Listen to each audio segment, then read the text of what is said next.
사실 모든 사업이라는 게 그렇거든요.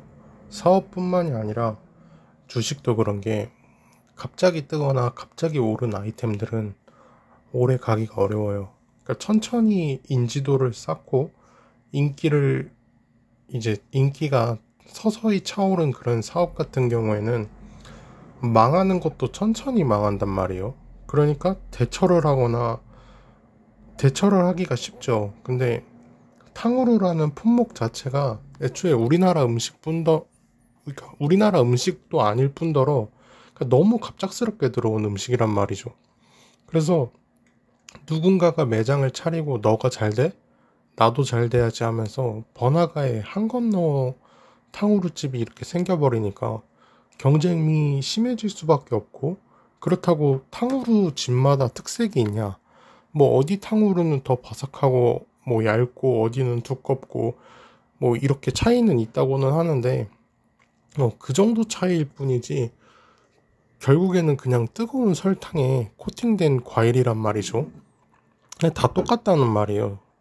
애초에 코팅을 하는 거가 자체가 설탕인데 달라봐야 얼마나 다르겠어요. 그러니까 급하게 차렸기 때문에 크게 특색도 없어요. 근데 특색이랄 것도 없는 아이템이기도 해요. 그러니까 제가 수제버거랑 라멘을 진짜 좋아하는데 수제버거집, 라멘집을 각각 20곳은 넘게 가봤단 말이에요. 그러니까 근데 어느 정도 한계가 있단 말이에요. 그러니까 수제버거는 수제버거의 한계가 있고 라멘은 라멘의 한계치가 있어요. 그러니까 여러 곳을 먹어보면은 대충 맛이 예상이 가요. 그리고 가게가 많아지면 닮아간단 말이에요. 라멘 학교라고 해서 한국에 이제 라면 기술을 전수하는 그런 이제 학원 같은 게 있는데 거기서 배워서 창업한 사람들은 되게 비슷한 맛을 낼 수밖에 없겠죠. 그리고 햄버거는 결국에는 크게 빵, 야채, 고기 이게 다죠. 그리고 라면, 육수, 면, 뭐 기타 토핑 이게 다죠. 그런데 맛집은 햄버거 빵을 이제 뭐 폭신한 걸 쓴다든가 뭐 질긴 걸 쓴다든가 뭐 통밀, 뭐 건강빵 다양하겠죠. 그리고 고기를 소고기, 닭고기, 돼지고기, 그리고 야채도 토마토, 뭐 양상추, 피클, 그리고 소스도 다르게 할 수 있겠죠.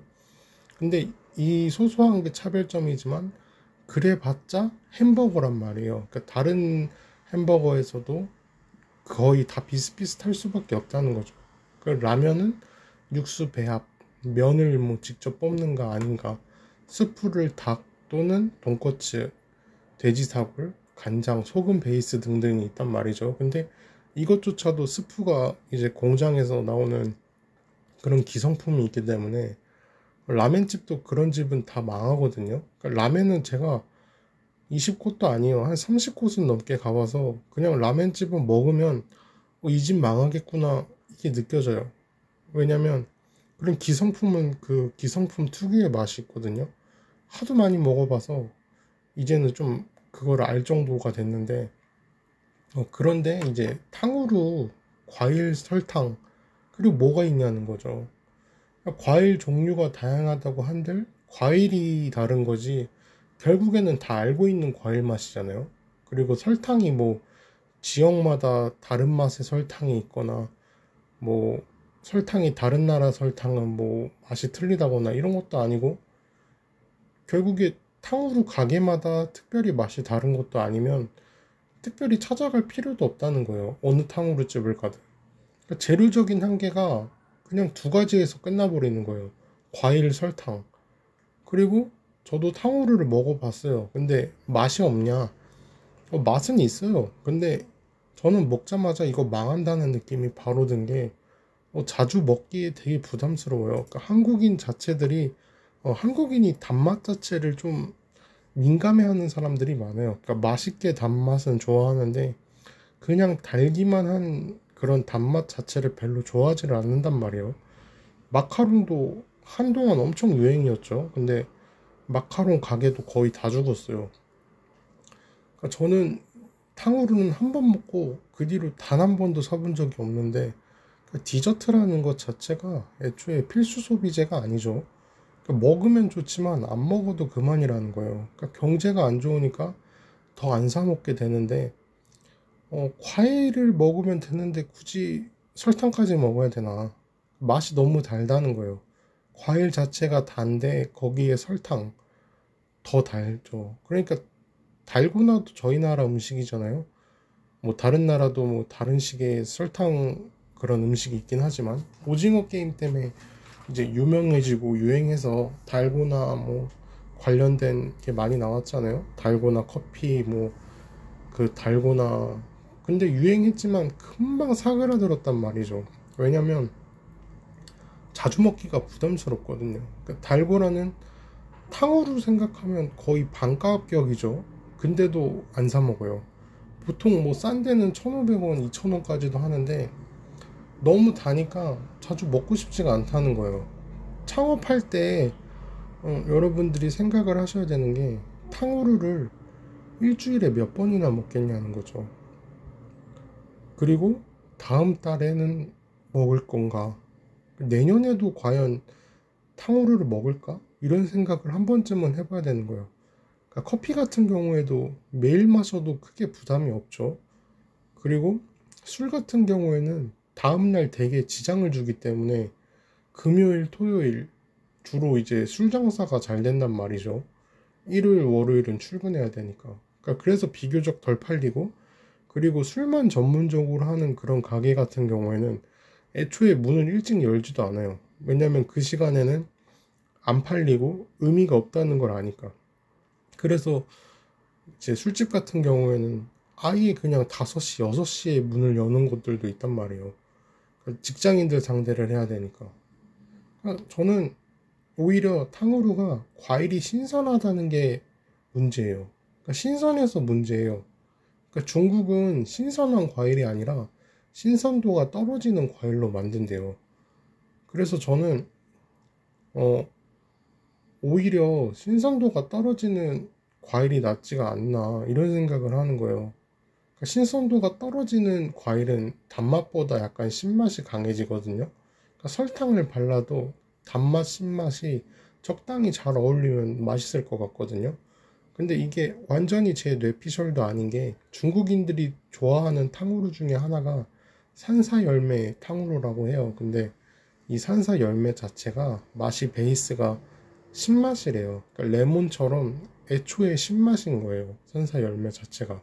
그러니까 탕후루로 만들었을 때 그런 너무 강한 신맛은 단맛이 잡아주고 단맛은 신맛이 잡아주니까 적당히 이제 새콤달콤하게 맛있게 먹을 수가 있다는 거죠.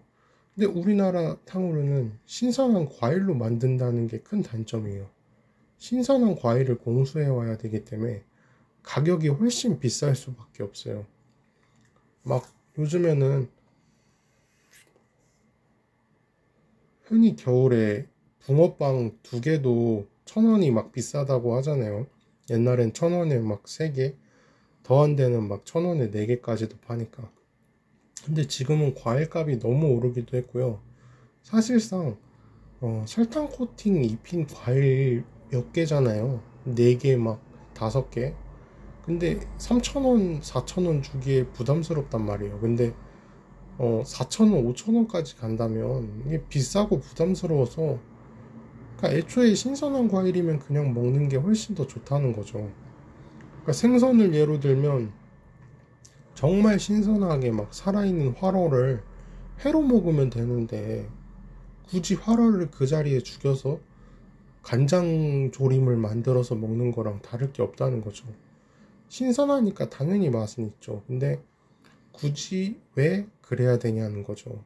그러니까 저는 차라리 못난이 탕후루 같이 과일 자체가 막 뭐 썩거나 잘못됐다기보다 그런 모양이나 상품성 때문에 좀 떨어지는 그런 과일이나 아니면 정말로 신선도가 약간 떨어지는 그런 과일로 만들면 좋겠다는 생각을 해요.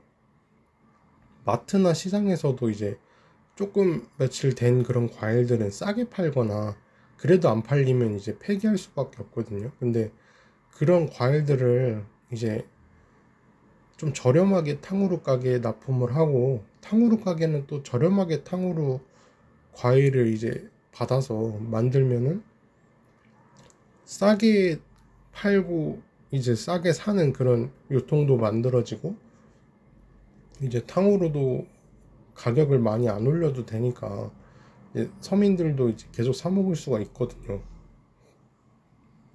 저는 약간 이런 공생의 관계가 만들어지면 좋겠고, 이게 탕후루가 그냥 지금 남아있는 그나마의 탕후루 집들이 안 망하고 살 수 있는 방법이 아닐까 이렇게 생각을 해봐요.